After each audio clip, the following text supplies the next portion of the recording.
didn't see anything. The only things he saw were like what, Void Spirit, Earth Spirit, and Grimstroke when they picked it up. So I'm curious as to see why they did and what they're going to be able to do with it. I think it's really just about that full-out aggression. Winstrike maybe feeling themselves a little bit. And yeah, I'm wondering if it is going to end up working out. You know, the Necrophos didn't end up working out the best the last time, and he is playing into a lot of silences, a lot of magic damage too. Wondering how it's going to end up all going together, as it's not traditional for your initiation. So I feel like a lot of the game on Winstrike is going to be on Rebel's shoulders. However, he had such a good puck performance that, you know, maybe that can be pretty okay. Yeah, but I would argue that one of the reasons why Rebel had such a nice game is because of the fact that he was able to pair up with Cheshire Cat and make a lot of these plays. And this time around, it's a lot more on his shoulders. Not so much, you know, you don't have that really nice ability where you can have a Slardar just jump in with the Slithering Crush and open up the doors for you. You've got to find these things. You've got to search for them yourself. And there's only so much that a Tusk can really do. It's a great skirmisher, though. It's going to be able to make things happen, but you also have very mobile heroes over on the side of Unique in the form of the Spirit Brothers. Absolutely true. And in the game when he's puck, you know, he's playing versus Doom and some other heroes with some wind-up, right? They've got some decent wind-up to be able to catch him. There's some just built-in silences. Grimstroke, you know, that one's a little bit of a wind-up, puck can play around it, but Earth Spirit, it's almost instant. Aether Remnant, also pretty disruptive. And later on, if FN gets to the points where he gets like Aghanims and stuff, the game can get a lot harder. And yeah, it's Rebel alone, right? He doesn't have the backup of a Slardar jumping in with him. It's going to take way more time for a Tusk to get that type of blink. So yeah, we'll see how it all ends up happening. As it's a tri-lane. So I guess that's the idea with the AA. They want to be extremely aggressive with this and just then switch it up, just get a good start for Cheshire. But nope, they move. I think it's just going to be very, very scary for the side of Winstrike, just because, you know, again, you do have a, you know, it's a position 5 Grimstroke. He's not going to be getting that shard super, super fast, but it's definitely something that they have to really be mindful of when you consider the fact that, you know, Slayer is going to be staying so far back, and he's got the capability to just throw this nice stun out over onto, you know, any one of those heroes that are very, very mobile. You know, some skirmishing here in the top lane. They are going to be able to snipe a courier, though, so that feels pretty nice. You can see the taunt coming out from Pantomime here. I'm really worried. Like this, the AA Wraith King. Okay, that's also the other thing, right? AA Wraith King. This is a tried and tested combo, so I guess that's the other reason that they did go for it. They just wanted to have a strong lane up here, but I actually quite like this Underlord and Earth Spirit versus the AA and Wraith King. They're just gonna have to pull the waves a little bit like that, but if this Underlord's able to get good farm and he gets a good timing on the pipe, like Kyle was suggesting, it's an excellent pipe game. Necrophos, AA, Puck, you can counteract so much of the damage that's coming in. Yeah, I just don't see how they take him out, like, as the game gets later and later once he does pick up those items, because he's going to be so incredibly tanky. It's gonna be difficult for sure. They're gonna have to throw quite a lot of spells on him, but at least they do have ways to take out tanky heroes, right? Ice Vortex plus a Necro Reaper Scythe can definitely just remove him. But is that necessarily who you want to be using that on, though? Because, you know, the lockdown is a little bit light coming out from the side of Winstrike as well. It might be necessary, right? Just to remove that pipe aura, because then you have so much, because eventually he will go for that, he will have that. You might just have to just go for that type of target, because even ulting on Lifestealer is going to be hard. Void Spirit can be a pretty elusive hero to play around, so yeah, there's still 2 targets that he probably just owns a Reaper. It's mostly Void Spirit and the Underlord. Lifestealer is just tough to get the setup on. Right now, got Rebel just a little bit further ahead here from FN. That's about to be expected, though, with the puck, again, being ranged and also having some very nice base attack damage here to harass with. Great matchup, yeah. Rebel should have a very good start into that mid game. However, as you said, you know, the silences, they're going to come into play. That Earth Spirit, we're going to have to watch how much Bignum can do to cripple Rebel's game inside of the midst of all this. And just looking at lanes, you know, Pantomime, he's struggling a little bit down bottom. This Necrophos and Tusk just hitting him. I mean, just the harassment that comes into play. Just Necrophos versus these strength heroes is quite annoying. Yeah, and there's only so much a Slayer can really do here. He has to be careful that he doesn't get out of position, because if he does, it's just a very easy sort of kill here. Top lane, the roll doesn't quite connect, but we'll push Dota2 apart a little bit as Palantimos was trying to make some plays here over onto Cheshire Cat with that Inkswell, but immediately rages up, just backs off. He doesn't want to hard commit to this.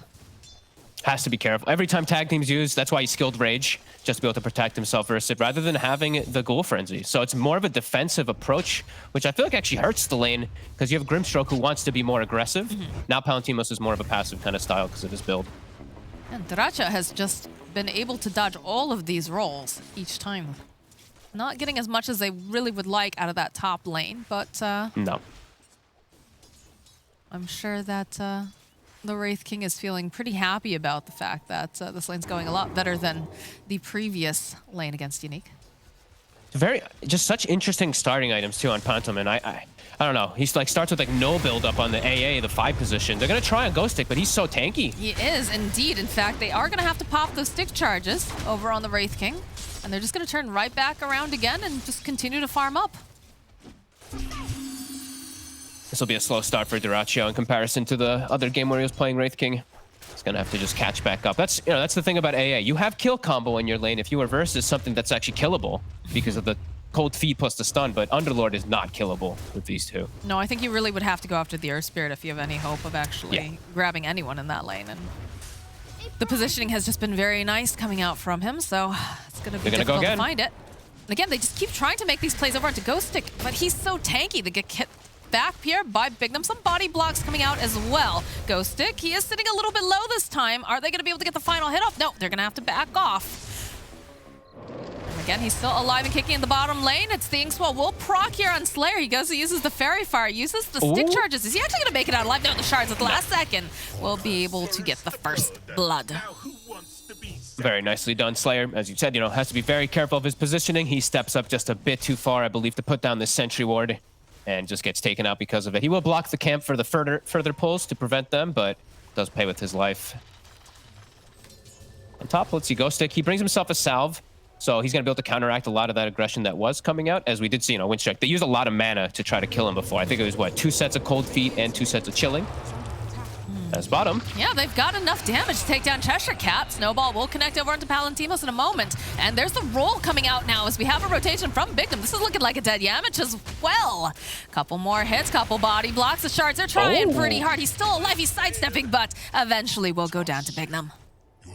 Good move from Bignum. I like that he actually comes down here at the 6-minute mark, leaving the Underlord alone. Ghost Stick has to just be careful, but he picks himself up an Urn Charge. This is nice, though. We do get the Haste Rune that's picked up on FN. He's going to hunt through the jungle, see if he can find any stacks or anything like that. Any stragglers, perhaps, but... Okay. Nice deep ward. He knows Wraith King's going to eventually go into the jungle here, so potentially they could catch him off guard if he is low. They're also spotting out if there were any stacks. None, actually, at the moment. Winstrike still 1k ahead, though, off of this laning start. Puck having such a good start and getting that first blood, of course. That, and he did force FN to go walk all the way home earlier on, so gives him a little bit more of an advantage. And exactly what they need over on the side of Winstrike is for this puck to pop off. So all eyes on Rebel. Had a great game in game number 2, and he's hoping he can repeat it. And look at this bottom, FN, this Haste Rune, Cheshire Cat, he's very vulnerable. No points in the Ghost Shroud either, as it's all magic damage anyway. He's going for a bit of a dive here, Astral Spirit, but look at the teleports that they immediately call out. Puck was thinking about TPing, will cancel. In the top lane, though, this is not looking great for Ghost Stick, as he eventually does fall, now that he doesn't have anyone there to help protect him and give him the little kick out in case. And the power of the AA. It's just about that lane, that extra control damage. And he even completed the null. Actually kind of funny to point out. Just any extra damage, some extra mana. Sure, why not? Not your traditional 5 stuff, but works out for Pantomin this time as 2k gold advantage now for Winstrike off of that one. I do like the way that they immediately identify, okay, we can see, how many heroes down here in this other lane. That means that this hero is all alone. Quick, let's make something happen. I love that. I love seeing that efficiency and that aggression. Yeah. I don't, I'm a little concerned still because of this AA overall in the game, because I feel like they might lack some type of follow-ups and lockdown, because it's like AA5 Necro as your offlaner, so it's like a lot is reliant on the puck to make all these active plays. But right now it's working, and I'm glad that they can at least just go for aggression. They're confident enough to just go for aggression because of how these last few games have gone. They do have to be careful. They know that Palantimos is alone. He's got the rage available if necessary, but the shards will come through. They're trying to body block. Again, he has that infest up, though, so he'll pop into a creep and wait patiently here. Hold him over at the side, but there's a step forward. It's a Snowball coming in hot, and he's just waiting patiently in front of the Astral, so the pop out, and FN collects himself a kill. That was a fast Snowball that he casted, too. Damn. But yeah, still Does get brought down with that Aether Remnant. Wraith King now going to go to jungle. They're going to give AA the lane. So a fast level 6 coming up on the AA, that could be really nice. They have good ways to combo it with the puck too. So that could be really good for their attempts at aggression, especially onto this Void Spirit. That extra little bit of damage might be everything. Again, I really like that they've placed this deep ward into the Dire jungle, but you can see now that he's walked out, he's going to go see if he can collect himself the bounty rune here, which the dream has been left. I love it. And now Dyrachyo gets it, and now he can maybe make him play onto Ghostic. AA is going to get 6 off of this wave, so maybe waits till that 6 does hit. There's no mana over here on Ghostic at all. But he is going to move back. And there is a little battle here in the mid lane. They'd like to pressure this tower. See that the supports are sticking behind over on both sides. Level 6 AA. They're playing around the ruin, so 25 seconds until that next one will come out. If they can catch anybody. A coil onto anybody will be a kill now with AA. They have ward vision of Ghostic. Looks like that's going to be the target, perhaps. Or maybe FN. Yeah, I think they really would like to get FN if possible. And he's very far forward here. So the Dream Coil is going to come out. They'll follow up with the Snowball, with the Ice Blast. And that is a very dead FN. But they're going to try to follow up here. They have those shards, trying to find enough hits over onto Rabel. Not going to be able to quite get it off, as again, Cheshire Cat teleporting over to the mid lane. Palantimos is here as well. A lot of action over in the mid lane as Ghostic is forced to just teleport away. And we do get a pause. And we do get the same farm for Dyrachyo. Even though at first it looked a little weird for him up top, the pressure was coming out. He's now level 8. He's got level 3 skeletons. He actually forces Ghostic out of lane by himself as they make an aggressive move mid.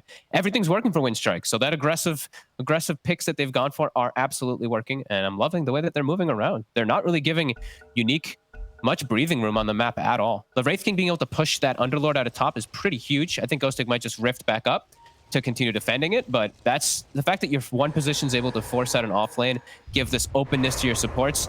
That's huge for Winstrike. There's a nice D ward they're gonna get. 2 supports moving together, playing around their puck. Mid though. Yep, they'd be able to go and find a kill on Cheshire Cat over there. So a nice, quick little pick off. Again, seeing that the supports are moving around a little bit opens the door for pick off potential.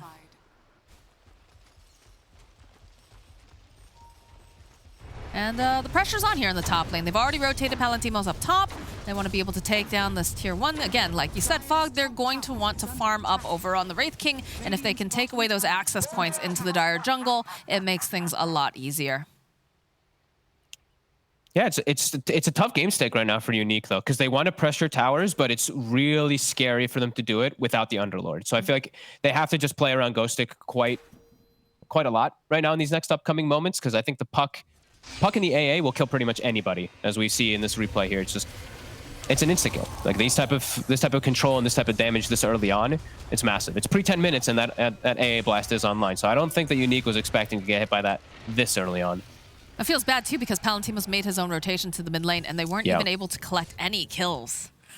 So definitely feeling pretty good right now if you're Unique, or rather Winstrike. But Unique is going to be able to join up with the Cardi wave here on top and take this tier 1 at the very least. But also at the same time, Rebel takes out bottom tower, so he's not looking to defend top, he's looking to make his own moves, their own aggression. That's the big thing. The puck in the AA, it's all aggression that they are going for, and they're even setting up for mid too. Yeah, they want this Unique Void has Spirit. to defend this. Yeah. They spotted the Grimstroke over there, but they have no interest. They would rather get FN. They've got the Ice Blast. They've got everything that they need for a good fight or just a fast hit and run, so to speak. Lost Slayer will get spotted out here, and they don't even need to use anything too wild. They've got an Illusion Rune. They do enough damage, and just like that, this mid tower should go handily over to the side of Winstrike. When you're able to get this Witchblade at such an early time on these pucks, like you don't have to use Coil to kill supports. It's just a silence and an orb and 2 or 3 right clicks and they're dead. As Dyrachyo. Yeah, they're going in. The Ice Blast should connect and down goes Ghostic. Big Thumb not looking too healthy either. So he'll be the next one to fall. Oh, when the Dream Coil gets used, they managed to find the Void Spirit over here on the side. Yules buys a little bit more time. They're not going to be able to immediately stun him. But Palantimos walks into everyone here. That is not what he wants to do. Is going to have to hitch a ride here on Slayer and just run for his life. They're just getting ran through right now, though. Winstrike just diving past the tower, not I mean, not even losing like the Wraith King ult once, not losing a single hero. Now they're swinging toward top 2. This is Winstrike just winning in every essence of it, as they also find a courier from Slayer around that secret shop. And just firm grasp of this game right now. 5k gold advantage, another D ward coming out from Pantomime. I mean, they're just running at them. What can they do? Okay, perhaps they can pick this off here, but again, the rest of the team, they immediately show up. And Dota2 looking for any sort of opening, anyone that they can catch with those ice shards. Not going to be able to quite find it, but look at them. Just the way that they run at the side of Unique. It does look like they will be able to go and grab Slayer. That is position 5, so, you know, if anyone's got to go down on the side of Unique, you're happy it's that guy, but how do you run from this? They're just getting ran over, and now it's like, the thing is, they're not able to fight even when Coil's down. Now Coil's back up. So now FN has to be super careful the entire time that this Coil is available. This is just really heads-up move from Winstrike. Unique is not prepared for this aggression at all. And we said, like, I feel like Bignum has to really step it up this game to be the guy to go in, the guy to start stuff, to kind of break up this aggression that's coming up from Winstrike, because it's starting to get too overwhelming. This Wraith King's going to start farming way faster than Lifestealer. See, I mean, just the nature of the hero. He's going to have Radiance at a very fast point in this game, too. And there's not really any moves that Unique can make around the map themselves. This is a big concern. They might be able to find the Necrophos over here. In fact, a step forward, drop the Remnant, wait patiently, roll on in, slow, but a big old Ice Blast coming in hot. We'll land on 2 of them. Unfortunately, they don't have a way to quite grab them here on the side of Winstrike. No Blink available, obviously. Does have just maybe enough here to throw out that Red Fire Blast. It doesn't have any steps left. The slowdown again coming out here with the Vortex. The roll forward coming out from Bignum. He's trying to buy a little bit more time. FN actually going to survive this. They don't have the vision on him. He's going to be able to probably walk away. Yes, he just teleports out. Bignum is going to have to be the sacrifice. But he sacrifices his life to get his core out, and that's the best that they can hope for in that instance, because someone had to die there.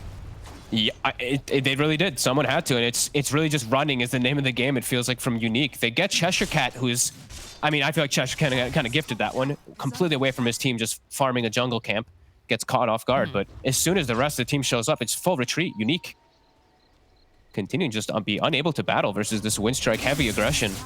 FN is walking back to base full HP, full mana. Why? He's just scared. They're so scared of all these plays that are just coming. Look at these wards, too. Look at this. The second that they step out of that base to try to get a simple D ward. And Slayer, Slayer's just offering himself up to the king. He lets the boys finish him off. Okay, wow. Unique is crumbling. Ghostic is just stuck over here in the corner. He's going to try to Dark Rift out, and I don't believe they have enough damage to kill him before he just go. Oh, the Scythe! No, they do! They absolutely do. Well, actually, this is a disaster. Unique is just full out crumbling all over the place. Winstrike, every game, even the game they lost, I think they were winning the Vision Wars. This one, they're crushing it. They're just baiting, it feels like, the entire time. Even with, like, even just the Vision.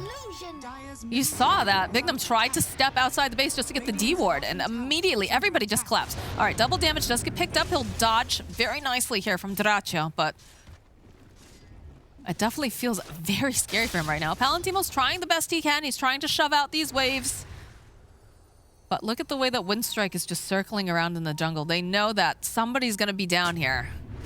Ward gets dropped by Slayer. And they see they're getting way more of the map. Yeah, and another, like, I actually want to say that's, I don't know, I think that's like 6 or 7 D wards coming out from Pantomime as well as Yamich. They are just absolutely crushing it on these 2 supports this game. I've got some very interesting warding spots, and I'm definitely going to go back and watch this myself as a support player, because I'm really enjoying the way that they're positioning them. I think there was like a little cheeky one over at the, because again, you know, the map has changed. There's a lot more of these little spaces that we're seeing. These wards behind towers, like if you're just neglecting the high grounds, I've seen now 2 or 3 times now where Winstrike puts a ward behind a tower and it gets them just so much info. This time, it got dewarded. I think they denied it. And it looks like Unique trying to make their own aggressive move, but they can't. I don't think they realize just who else is waiting behind. Yeah, the Dream Coil is going to get used over onto FN and immediately snaps. And he has that double damage. He wanted to be the aggressor here, Fogged. But the rest of the team hot in pursuit. They need the vision, though. Do they have it? The shards? Now at the last second, they'll be able to teleport on out. Space for Palantimos, that's what they would say. But at the same time, too, Winstrike would be like, well, we've got a Radiance already on our Wraith King. They do indeed, and they have a creep wave pushing in on 2 different areas here, and looks like they probably will be putting some pressure on this bottom tower very soon. This Wraith King is going to slaughter everybody, it feels like. He has 5,000 net worth over the Underlord on the opposite position. Oh, Bignum.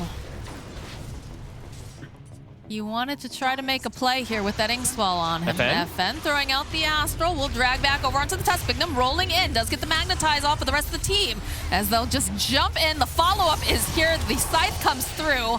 Bignum will fall. Yamich still alive after being initiated on. And on the back line, FN, he just doesn't have any way to get out of here.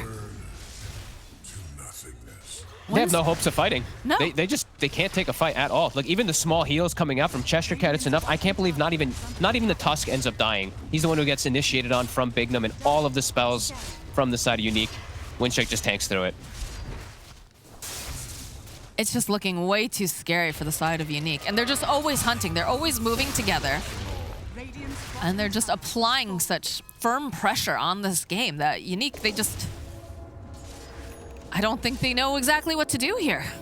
No, I feel like Winstrike overall in this series have just absolutely proved it to me that they're the better team overall in the macro game. Like, the way that they've been controlling the map, actually all 3 games, even the game that they lost, I feel like it was just a draft mistake.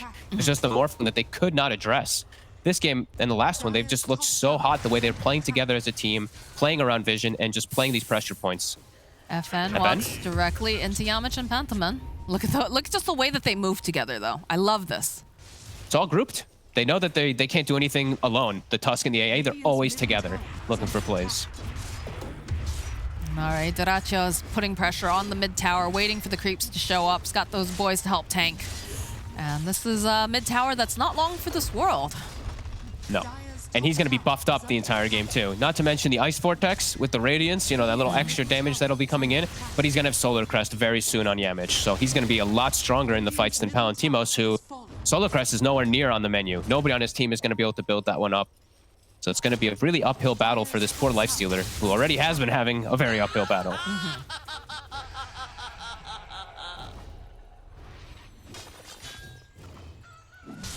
Well, looks like they've taken all of the outer towers over on the side of Winstrike here, and now they've got their eyes possibly on this top lane. Pipe is finished up, at least on Ghostic. Just running at FN, you see that? Look how tanky he is. He's 2,300 HP with the armlet. Like, unless he's 5v1'd, he's not going to die. And now they've got a good opportunity for Roche since they've pushed in that mid lane. They're going to start it and force Unique hand. All right, so how do they approach this Roche fight? How do they contest this? Can they contest this? I don't think they can. No, I actually just really do not think that they can go in here at this point.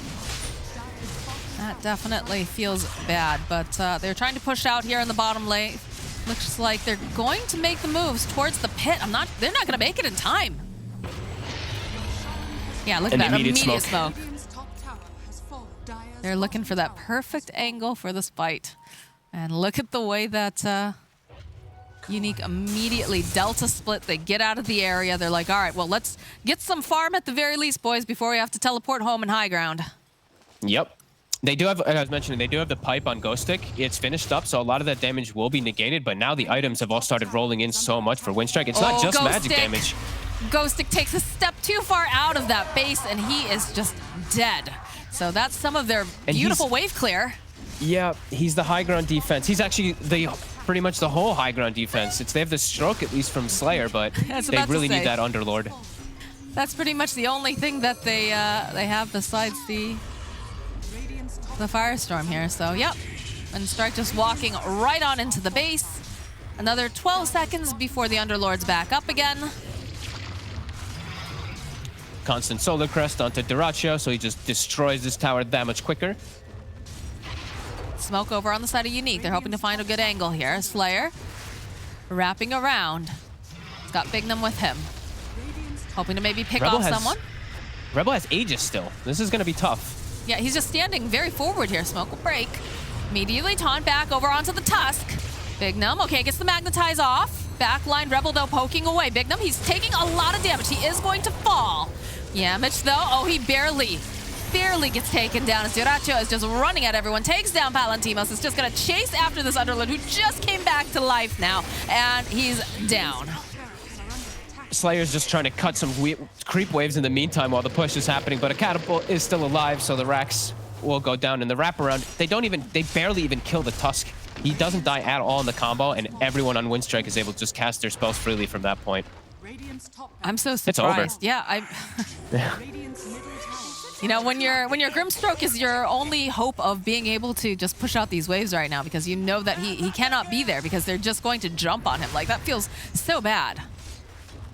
Yeah, and by the time that your Underlord got his pipe for you to counteract the magic damage on the side of Winstrike, Cheshire Cat has a pipe himself. So your bit of damage, your bit of magic that you did have on Unique, it's completely gone, completely negated because of that, as Winstrike now just cleaning up the game.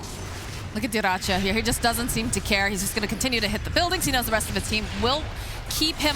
Oh, look at that Dream Coil at 3 over Rebels on the back line. So they're focusing down the Wraith King, but he's going to be absolutely fine. So Ice Blast connecting over side, roll forward over onto Bignum. Palantima's just taking too much damage. Dota2 does have to be careful. He's got to toggle carefully here as Bignum's a little bit off the mark. Rebel, it's going to be able to go. They take down the Aegis, but this Wraith King still alive and kicking, still has the reincarnation, is not afraid of anything right now. GGs get called. Winstrike, you know, they started in the lower division this season. They're up and upper, and boy, they look good. They definitely belong.